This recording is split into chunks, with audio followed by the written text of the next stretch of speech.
1 বছর থেকে ব্যথা করে কি? ভারী কাজ করলে ব্যথা করে। আচ্ছা, এইটা আসলে একদম ডিরেক্ট টিউমারও না, এটাকে আমরা গ্যাংলিয়ন সিস্ট বলি। হ্যাঁ, অনেক জায়গাতে আমাদের যে নার্ভগুলো থাকে নিউরন, ওগুলো একটু বেশি এখানে প্রলিফারেশন হলে এরকম ফুলে ওঠে।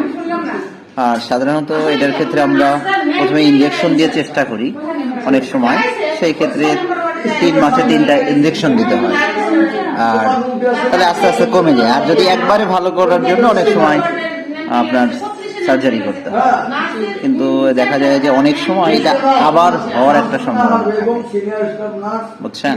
কিন্তু এটা নিয়ে ভয়ের কোনো কারণ নেই ইনশাল্লাহ।